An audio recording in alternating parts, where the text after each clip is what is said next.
समुद्र वो अंतहीन गहराई जहां इंसानी दृष्टि कभी नहीं पहुंची। आपने कभी सोचा है उन गहराइयों में जब आवाज घूमती है तो वो आती कहां से है? आज हम लेकर आए हैं एक जर्नी जो समुद्र के दिल में छुपी राज भरी अनोखी आवाजों को समझेगी। पानी के नीचे हर चीज आवाज करती है, लहरें, मछलियां और किसी अजनबी वाइब्रेशन का एहसास। लेकिन कुछ आवाजें ऐसी होती है जो किसी भी जीव या मशीन से नहीं जुड़ी रहती। ये वही अनजानी हम समझ से दूर फ्रीक्वेंसी होती है जो समुद्र के दिल से निकलती दिखती है। साइंटिस्ट्स ने उन आवाजों को ब्लूप नाम दिया। 1997 में पहली बार रिकॉर्ड किया गया। वो फ्रीक्वेंसी इतनी पावरफुल थी कि पूरा ओशन एक मोमेंट के लिए गूंज उठा। पर सवाल ये है कि इस साइज्मिक एनर्जी का असल सोर्स क्या था?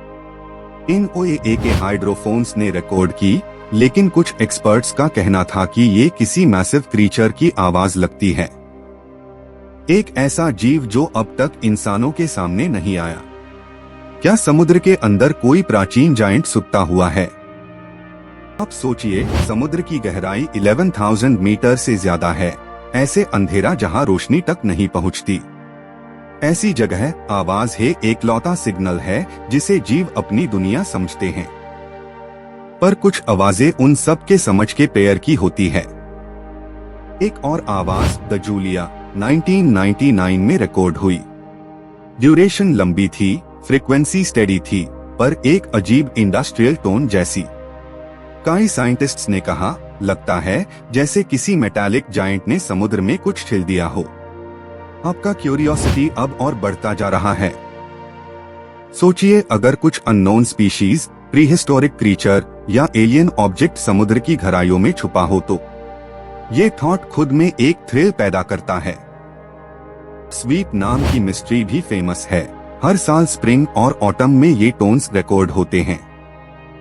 वो सिग्नल कंसिस्टेंट है, पर उसका असली सोर्स आज तक अननोन है। क्या ये जमीन के अंदर की वोल्केनिक गति है या कोई सिग्नल हमसे कांटेक्ट करने की कोशिश? जियोफिजिसिस्ट्स के मुताबिक ये थर्मल वेंट्स से निकलते साउंड हो सकते हैं। लेकिन फ्रीक्वेंसी पैटर्न एक ब्रीदिंग रिदम जैसा दिखता है। क्या समुद्र खुद एक लिविंग ऑर्गेनिज्म के जैसे रिएक्ट कर रहा है? मरीन बायोलॉजिस्ट्स ने कुछ एक्सपेरिमेंट्स की। उन्होंने सोनार ब्लास्ट्स भेजे और उनका एको पैटर्न देखा। एक रिस्पॉन्स वापस आया, पर वो किसी नेचुरल ऑब्जेक्ट का नहीं था। ऐसा लगा जैसे किसी ने जवाब दिया। आप सोचिए, इतनी गहराई में जब प्रेशर हजारों गुना बढ़ता है तो एक मछली के लिए भी साउंड बनाना मुश्किल होता है। फिर भी ये सिग्नल्स 5,000 किलोमीटर्स तक ट्रैवल कर जाते हैं। ये share power human made source के बाहर लगती है।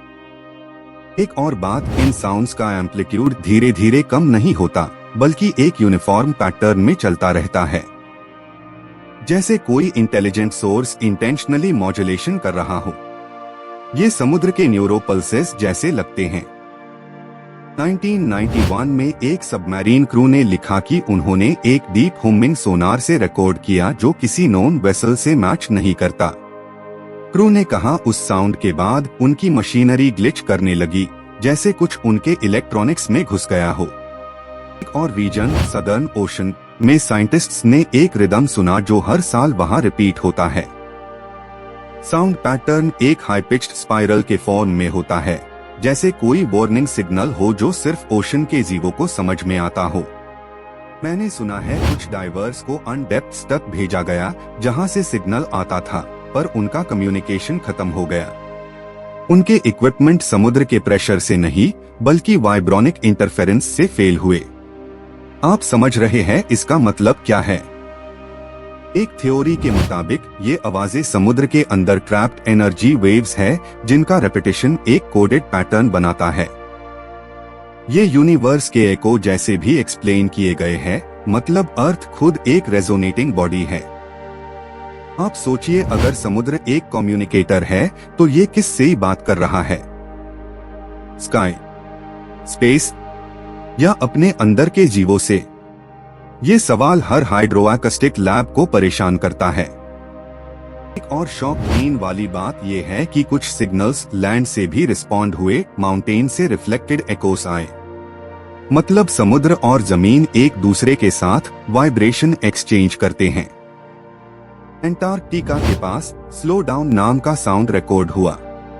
फ्रीक्वेंसी ग्रेजुअली डिक्रीज होती गई, जैसे कोई मैकेनिकल डिवाइस अपनी एनर्जी खो रहा हो। और सोर्स अननोन, मशीन या लिविंग क्रीचर। लूप के बारे में लेटेस्ट एनालिसिस ये कहता है कि वो आइसक्वेक से बना था, लेकिन एक्सपर्ट्स कहते हैं फ्रीक्वेंसी पैटर्न बिल्कुल ऑर्गेनिक था। मतलब या तो कोई क्रीचर था या समुद्र का दिल धड़क रहा था।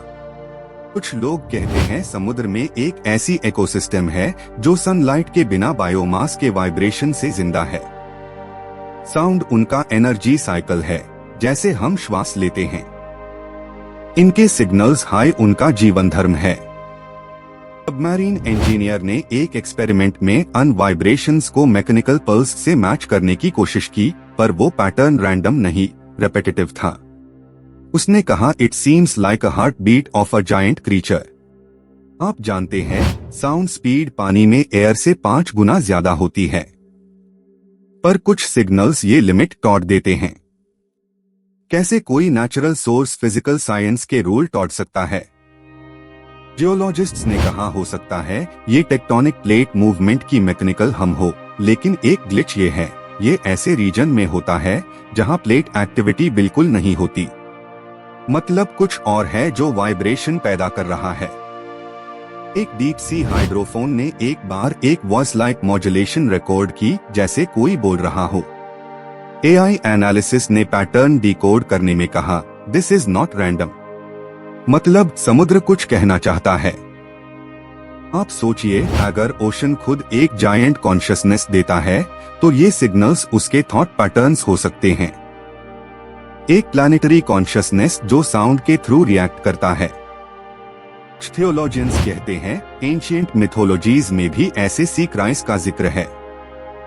पुराना समय में लोग कहते थे समुद्र देवता बोलते हैं जब उन्हें गुस्सा आता है। क्या वो पुराना सच मॉडर्न साइंस से एफआईआर सामने आ गया? 1990 के डेकेड में एक और साउंड विसल रिकॉर्ड हुआ जिसका पिच एक म्यूजिकल नोट जैसा था। उसने डीप सी सोनार नेटवर्क को कंफ्यूज कर दिया। साइंटिस्ट्स ने कहा, this doesn't match any marine mammal known to science. एक और कॉन्सेप्ट है कि ये अंडर सी वॉल्केनोस के अंदर ट्रैप्ड गैस बबल्स के बर्स्ट है, लेकिन इनमें मॉड्यूलेशन अलग थी, जैसे कोई कंट्रोल्ड मैकेनिज्म उन्हें रिदमिकली रिलीज कर रहा हो। मॉडर्न एआई और मशीन लर्निंग ने जब इन सिग्नल्स का स्पेक्ट्रल एनालिसिस किया तो पैटर्न एक हार्ट बीट और रडार पल्स का मिक्सचर लगा। मतलब कोई लिविंग और मैकेनिकल दोनों के ट्रेट्स। डीप सी रोवर्स ने कुछ मेटालिक स्ट्रक्चर्स रिकॉर्ड किए हैं जो नेचुरली फॉर्म्ड नहीं लगते। शायद ये वही आर्टिफैक्ट्स है जो सिग्नल एमिट करते हैं। क्या हम एक कॉस्मिक बीकॉन समुद्र के नीचे खोज रहे हैं? एक और स्ट्रेंज ऑब्जर्वेशन, जब अर्थक्वेक्स होते हैं कुछ अनहर्ड फ्रीक्वेंसीज समुद्र के बेस से एमिट होती है। कभी कभी इनका सीक्वेंस अर्थक्वेक के पहले आता है। मतलब साउंड फ्यूचर वॉर्न करता है। आपका मन कह रहा होगा, क्या ये सब इमेजिनेशन है? लेकिन डेटा और रिकॉर्ड सब कुछ कंफर्म करता है। एक मिस्ट्री जो हर साइंटिस्ट के माइंड में चल रही है, समुद्र बोलता है, पर किस भाषा में? अनहर्ड साउंड्स का एनालिसिस चल रहा है, पर हर नए पैटर्न के साथ सवाल बढ़ते जा रहे हैं। अगर हम एक दिन समुद्र की आवाज समझ गए तो शायद हम अर्थ की दिलिया कहानी जान लेंगे। और इस डॉक्यूमेंट्री के एंड पार सवाल वही है, क्या आवाज सिर्फ वाइब्रेशन है या एक कॉन्शियसनेस का सिग्नल? आप अपनी सोच खुद बनाइए, क्योंकि समुद्र के रहस्य अभी खत्म नहीं हुए।